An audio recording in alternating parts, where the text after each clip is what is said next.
Bliže se praznici. I ovo je, verovali ili ne, praznična epizoda Glasne žice.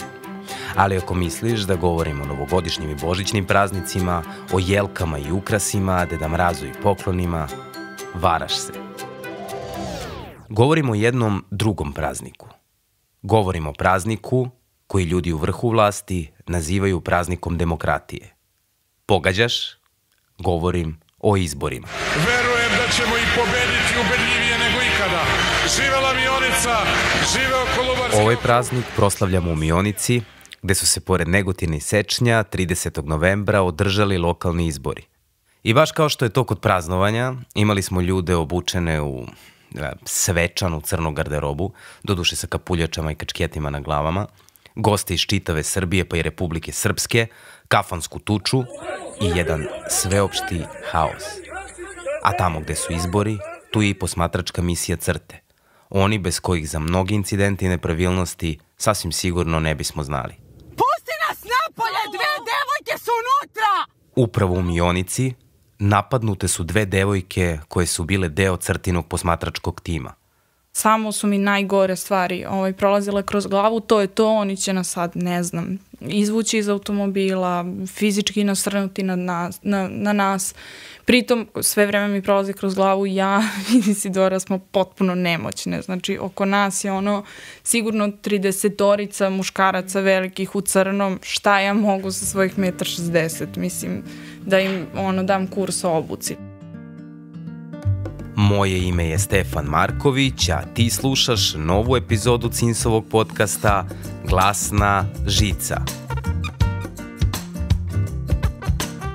U ovoj epizodi govorimo o posmatračima na lokalnim izborima u Mionici, kako je zbog napada na dve posmatračice CRTE obustavljena njihova misija posmatranja u ovom mestu, kako je reagovala policija i šta se sve dešavalo tog dana u ovom malom kolubarskom mestu iz ugla napadnutih devojaka.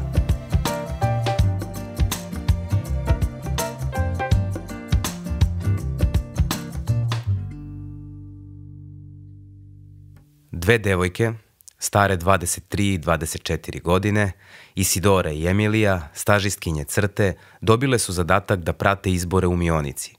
Mobilni tim. To znači da obilaze biračka mesta, razgovaraju sa posmatračima i beleže sve što im je sumnjivo. Mi idemo od jednog biračkog mesta do drugog, komuniciramo s našim posmatračima, unutra pitamo da li im nešto treba, da li su primetili nešto sumnjivo, vozimo se po tom reonu i jednostavno gledamo šta se dešava. Njihov reon bio je centar Mionice. Tu bi trebalo da budu bezbedne.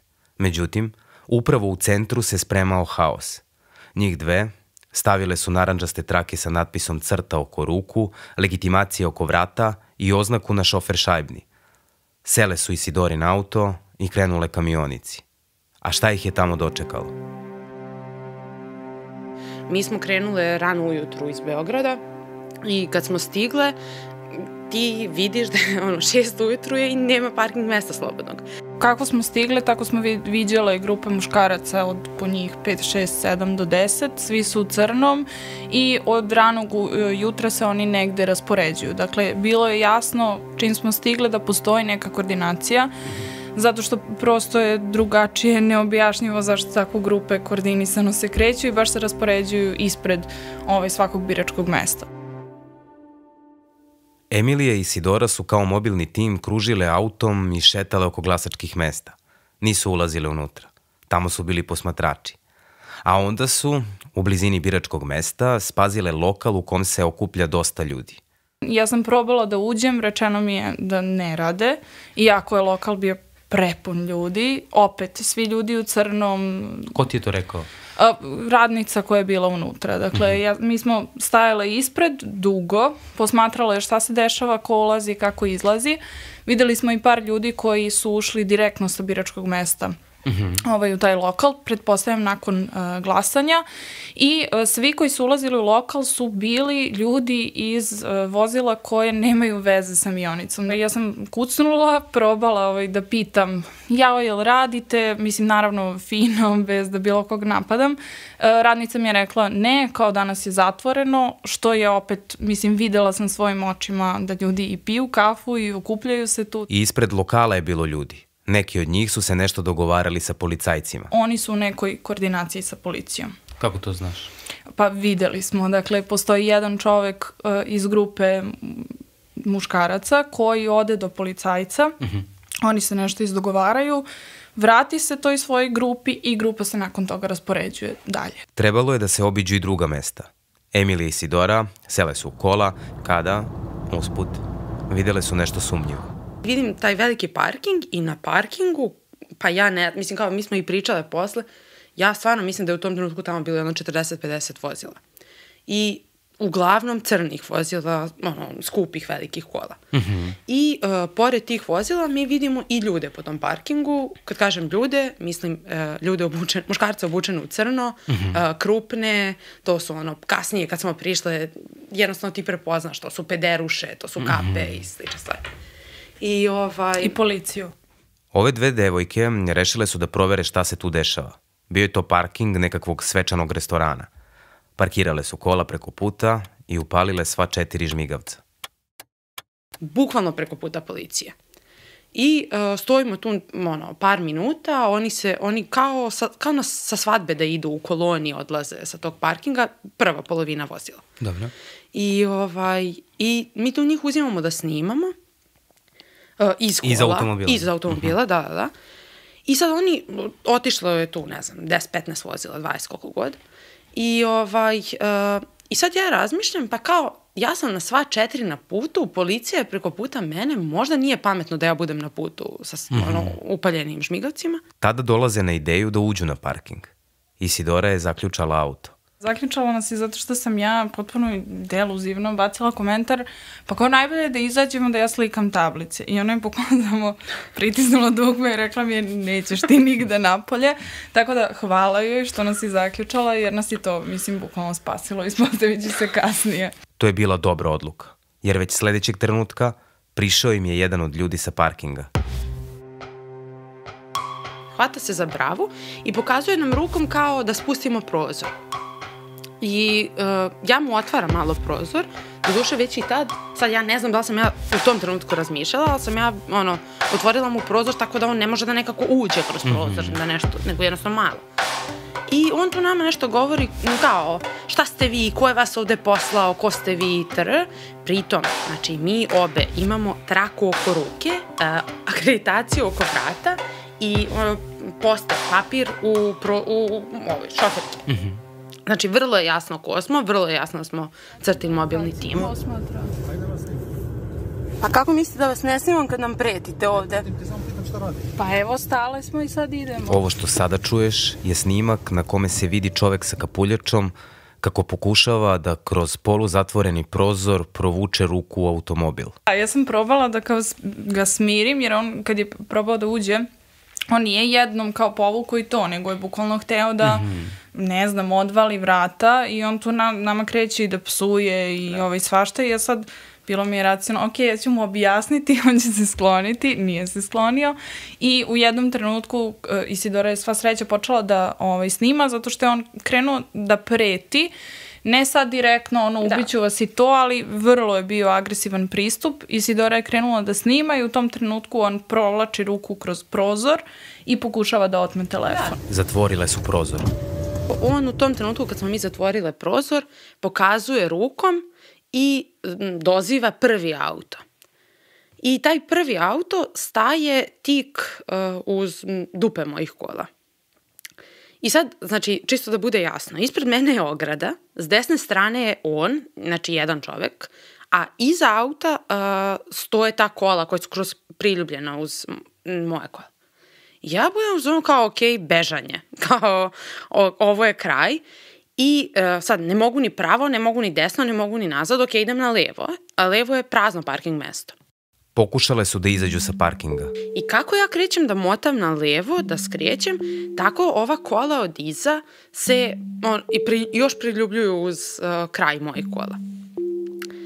I dobro, ja sad tu nešto pokušavam, ali zapravo onda se događa najstrašniji deo, gde druga kola, taj crveni auto koji se jasnije vidi, on kreće ka mojoj strani auta, ka vozačevim vratima i zadnjim vratima iza mene.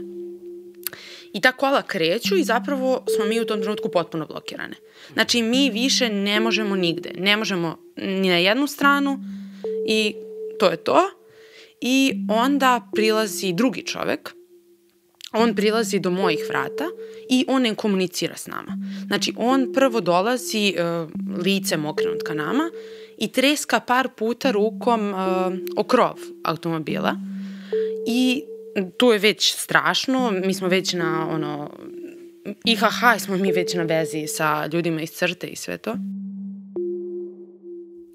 Sad zamisli to.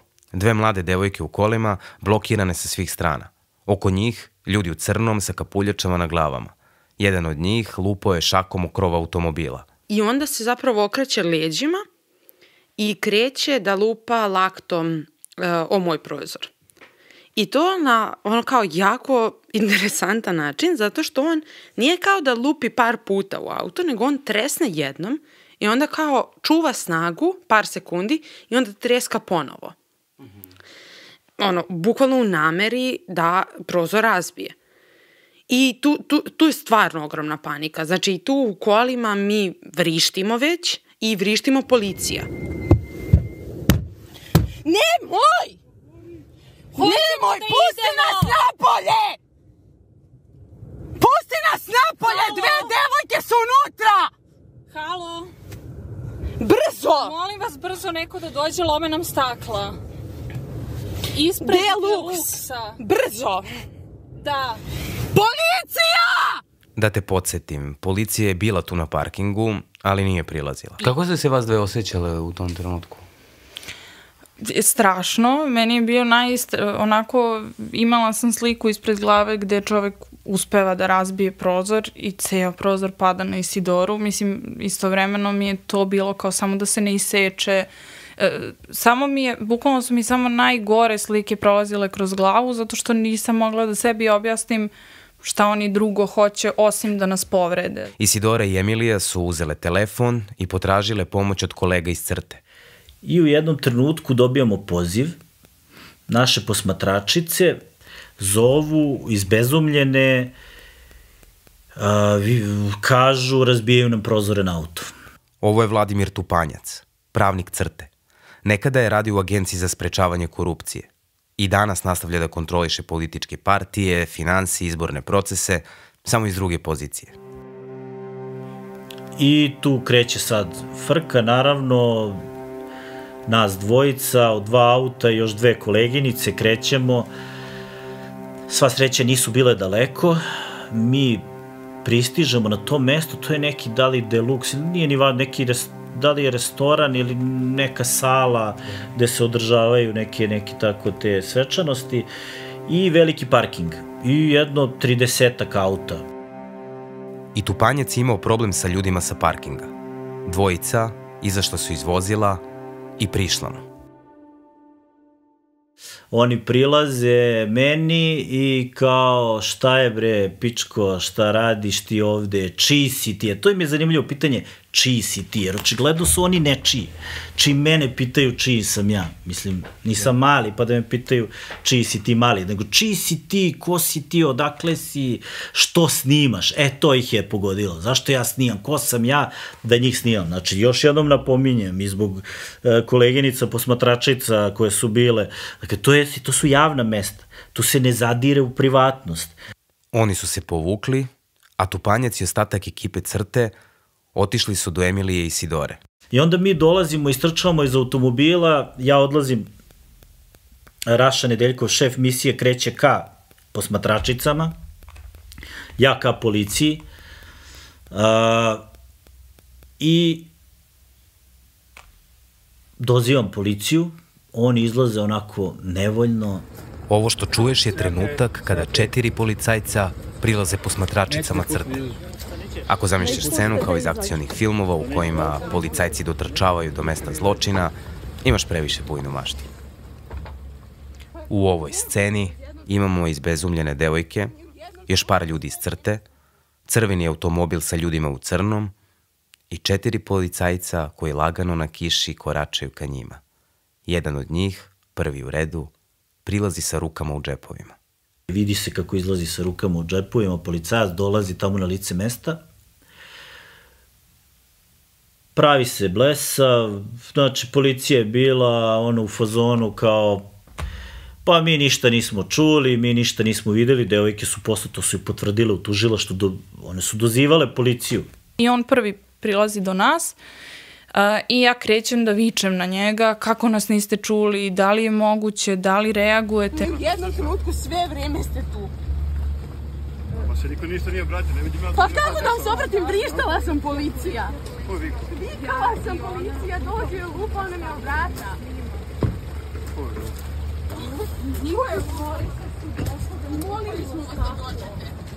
On odbija da me pogleda uopšte, skreće glavu, ja tako vičem u prazno, Isidora i dalje u kolima i crta tim na čelu sa Rašom, oni mole policiju da policija identifikuje ove ljude koji su nas blokirali. Pritom opet kažem, kola i dalje stoje tako da smo mi blokirane, samo što sam ja napolju, Isidora i dalje unutra. Policija odbija da im uopšte da ih legitimiše. Kažu pa sklonite se, pa što niste prošli, ništa mi nismo čuli, pa znate niste vi dovoljno kao glasno vikale, ništa nismo čuli. I ljudi iz crte sve vreme snimaju da bi prosto imali da bi znali za kasnije koje su tablice i tako dalje. I taj auto koji nas je glavni blokirao, on je bio crvene boje i bosanskih tablica i on u jednom trenutku kreće unazad i bukvalno kači Rašu. Bez obzira na ceo incident, policija nikoga od njih nije legitimisala. Ljudi u crnoj garderobi seli su u kola i odvezli se sa parkinga.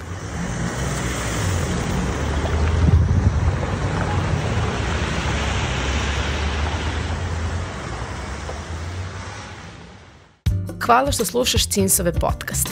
Celu produkciju radimo potpuno sami. Sve što čuješ snimljeno je obrađeno i spremljeno za tvoje uši upravo iz našeg studija. Zato, kako bismo mogli da nastavimo da za tebe redovno snimamo samo najkvalitetnije epizode na važne teme i damo glas ljudima koje sistem ne sluša, potrebna nam je tvoja pomoć. Podrži nas donacijom putem Patreona na CINS podcasti ili putem našeg sajta cins.rs/doniraj. Uz tvoju podršku otvaramo vrata novim pričama.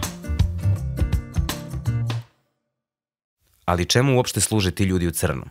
Pozvao sam politikologa i istraživača Centra savremene politike, Aleksandra Ivkovića, koji se inače bavi izbornim procesima, da mi da odgovor na to pitanje. Oni ne moraju čak da urade ni ništa posebno na taj dan, ali samo njihovo prisustvo već menja atmosferu izbornog dana. Izborni dan ne bi trebalo da prođe u atmosferi straha i atmosferi napetosti i iščekivanja nasilja. Ako je već takva atmosfera na izborima, zašto ih onda nazivaju praznikom demokratije? Pa to je malo cinično, mislim, izbori bi svakako trebalo da budu praznik demokratije bez ironije i bez sarkazma i bez toga da se dovodi u pitanje uopšte da li je tako nešto. A da li je tako? Ovi izbori kako se dešavaju u Srbiji su sve daleko od toga. To se videlo i u ovom slučaju sa posmatračicama. A šta se dešava ako napadnu posmatrače? Ko njih posmatra i na koga oni mogu da računaju? Ne postoji sada naravno neko posebno krivično delo napada na posmatrače, nego je to krivično delo iz krivičnog zakonika, ali prosto to je kao kada bi vas bilo ko napao na ulici, dakle imate pravo da tužite tu osobu u sudu i da trebalo bi tu pravosuđe da reaguje promptno. Pa da li se hitno reagovalo i ovde? Šta se nakon napada dešavalo sa Isidorom i Emilijom? Misija posmatranja je zbog ugrožene bezbednosti posmatračica obustavljena, a njih dve su sa Tupanjcem otišle do policijske stanice. I mi ulazimo i tu nas dočekuje taj dežurni policajac i kao ima neki papirić ispred sebe, valjda hvata beleške kad ga neko zove, šta li, već do pola ispisan papir i on kreće kao nešto, uzima izjave i sve to ja vidim da to ne vodi nikuda. Isidora i Emilija su policajcu, baš kao i meni sada, prepričavale događaj. Da, i sad jedan onako stariji, kako zamišljate policajca, sedi sa stolom i ništa kao, važi, šta ćemo mi sve to da rešimo, i on uzima taj neki papir koji je već išvrljan i od nas tu lična karta, broj telefona i kao, ajde, sad vi polako pričajte. I ništa, mi govorimo šta se desilo, ali je svima jasno da to nije prava izjava. I tu Tupanjac... Šta je, on zapisuje to? Da, on zapisuje po nešto na tom papiru, ali onako vrlo nevoljno, njemu Tupanjac u nekom trenutku govori zapišite registarske tablice vozila, registarske tablice policijskog vozila koji je bio tu i to. On, na primjer, za policijsko vozilo kaže kao, ma ne, to su naši ljudi, to je naša patrola, znamo mi to. I tu Tupanjac kaže kao, pa dobro, kao, ajde, želimo pravu službenu belešku. Zaista zvuči neverovatno, jer osim što su dužni da sačine službenu belešku, da se to potpiše, da ostane trag, da i mi dobijemo primerak, dužni su još jednu stvar,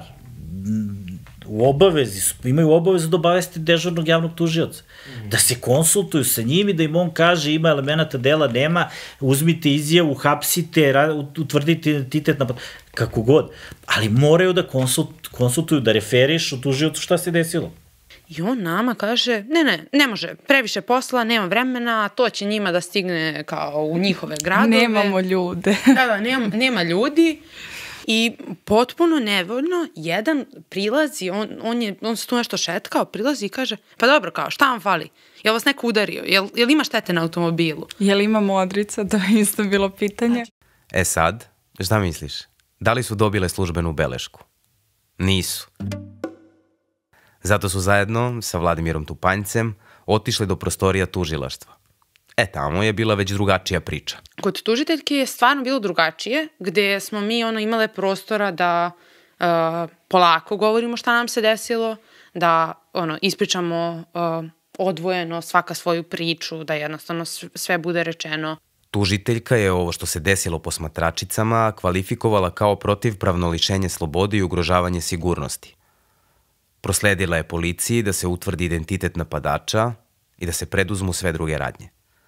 A znaš li gde su bile te osobe i crveni automobil koji ih je blokirao? Pazi sad, preko puta policijske stanice. A kasnije, pre nego što su se vratili u Beograd, saznale su da ih je pratio. Crveni automobil bosanskih tablica nas je u suštini pratio sve vreme, zato što je posle uočen ispred našeg, odnosno crtinog štaba. Ta lokacija, u neposrednoj blizini, da, ali dakle, evidentno je bilo da zna gde se krećemo, tako da ni na to niko nije reagovao, mada smo to saznali posle. Devojke su se vratile u Beograd, a buran dan u Mionici završio se, pa, kako je i počeo. Jedan opozicioni narodni poslanik je napadnut, napadači su ga udarili šipkom u glavu i oduzeli mu telefon, a potom su građani krenuli na njih i saterali ih u lokalnu kafanu. I tu je nastala opšta tuča.